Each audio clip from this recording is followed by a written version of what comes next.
Hi guys, welcome back to my channel. So for today's video, we got a press-on nail, but we're not doing my regular nails. I kind of gave up with them videos, y'all, because I really don't like, I'll be honest.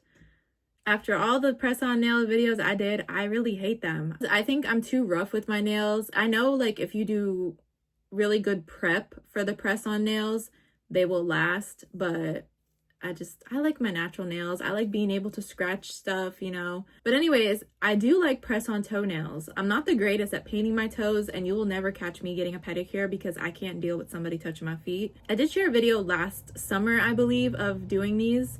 And I had done the Kiss ones, which I have Kiss again, but I got a different color this time. And I think this is technically a different type. I don't know what the name difference is, but I think it's a different line from them. But these ones are my absolute favorite. I've bought them 3 times now and they hold up really well.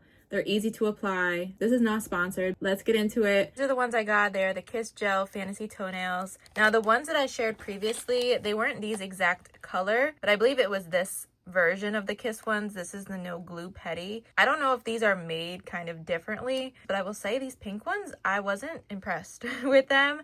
I didn't feel that they held up that well. This style is my favorite. It says a 7-day wear, but I swear I had these on for like 2 weeks. And it was getting to the point that I felt I kind of wanted to take them off just to let my natural toenail breathe. I didn't want anything weird happening with water and stuff getting trapped under the fake nail.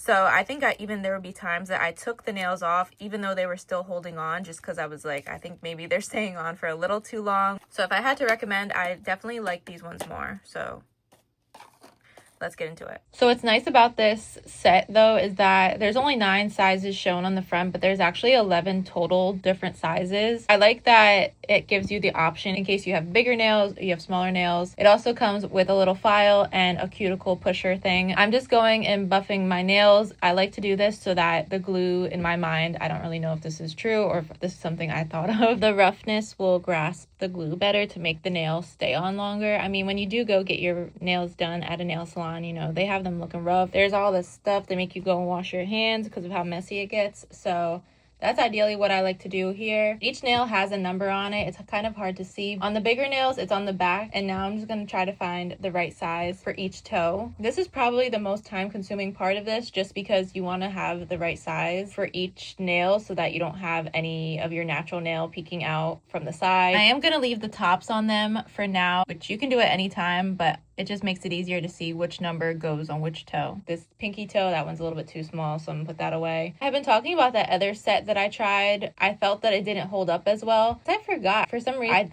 thought that these had like this peel sticker, but it just has the glue. So that's probably why this held up longer, because it's being glued on, not with the sticker. But I do kind of like the stickers more just because they're a lot faster and all you have to do is just peel it. But I do feel that the glue, this set is definitely better because the glue helps it stay. And honestly, what I can do with the other sets that I have that have the sticker backs, I can just glue those as well, have it stick and be glued, and then it should be like double holding on. But I don't know, I guess I'll get to that whenever I decide to change it up. But we have 1 foot essentially done, and we're going to do the same thing on the other side. So buff them out and then go with my cuticle pusher. I didn't trim my nails at all just because I didn't want them to get too short and then be growing out and making the fake nail be pushed out. So that's why, I don't know, in case you're wondering why I'm not really doing that, I just want to leave it at this length. Hopefully they won't get too long, and I mean, they shouldn't really within a week. So same process, just matching it up. I like to hold the nail down for at least like 10, 15. You should probably hold it down longer, but just long enough so that it stays in place. Now, I'll be honest, my toes are a little crooked, and I did put my big toe on somewhat crooked. You will see in a second. And by the time I kind of noticed it, it was glued down. So don't be staring too deeply at my toes now, y'all, because whatever, it is what it is. My toe is naturally crooked or something, and I made the nail be crooked too, or not really. My big toe isn't really crooked, I don't think so. My other ones, they're questionable. Baby, that's not what we're here for. I'm just going to finish gluing on the last 2 toes. And then what I'm going to do is kind of just twist off the top numbers. And I like to go in and then file the tops of each one. Just because you will see once the numbers come off, it's kind of like a little it's not sharp, but that will catch on everything, like your socks and blankets and stuff. I just like to file that down and make the tops of each nail soft. Everything else is pretty self-explanatory and it's just repetitive, so I guess I will just let you guys enjoy the last couple minutes of this.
Here is the final result. I honestly like how they turn out. Now, it doesn't look like I went to the nail salon, obviously. Compared to what my toes used to be looking like when I was trying to paint them, I feel like this is a good alternative. Perfect for somebody like me that doesn't want to go to a nail salon. It's not even just go to a nail salon. I just cannot have somebody touch my feet, y'all. This is about the best I can do. It's very rare that someone would be that close to my toes that they could really notice any imperfections. I got y'all up close and personal. Whether you like that or not, I don't know. I hope you guys enjoyed this video. Bye.